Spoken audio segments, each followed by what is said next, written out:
और राजा परीक्षित की मृत्यु हो जाएगी।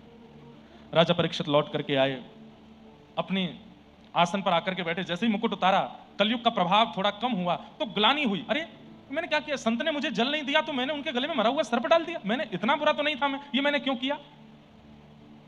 मानव का सबसे बड़ा गुण क्या है बंधुओं? अपनी गलती को स्वीकार करना। यह मानव का सबसे बड़ा गुण है। और सबसे बड़ा अवगुण क्या है? गलती करके भी उसको स्वीकार ना करना, बल्कि छुपाते रहना। यह सबसे बड़ा अवगुण है। स्वीकार कर लीजिए, हां मैंने ऐसा किया है। परीक्षित ने स्वीकार किया कि यह तो अपराध हो गया मेरे से।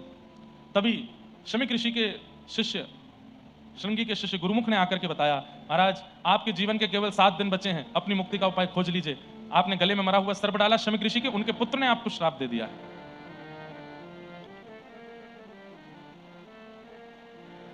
राजा परीक्षित घबराए नहीं। बंधुओं एक बात और सुनो, अगर आप भक्त हो, अगर आप भजनानंदी हो, अगर आप भक्ति पथिक हो, तो स्थिति चाहे जैसी आ जाए घबराया मत कीजिए, परेशान मत हुआ कीजिए। ठाकुर जी है ना साथ में, सब मंगल में करेंगे। विश्वास चित्त में रखो। एक बहुत सुंदर पद आया है 2-3 दिन पहले, समय क्या है स्वर?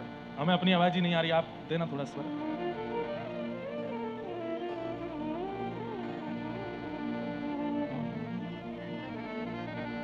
अभी वो एक नया पद आया ना, समय हो तो बलवान, उसकी थोड़ी धुन बजाइए।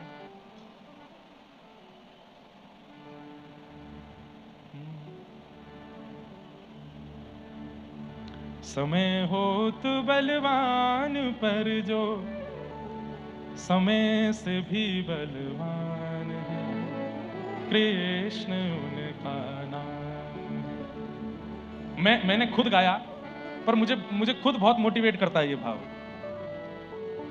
माना कि समय बहुत बलवान है, माना कि परिस्थिति बहुत कठिन है, पर ठाकुर जी से ज्यादा बलवान तो नहीं है। और कहीं हम परिस्थिति को ज्यादा खतरनाक मान रहे हैं तो हम कहीं ना कहीं ठाकुर जी के प्रति अविश्वास कर रहे हैं।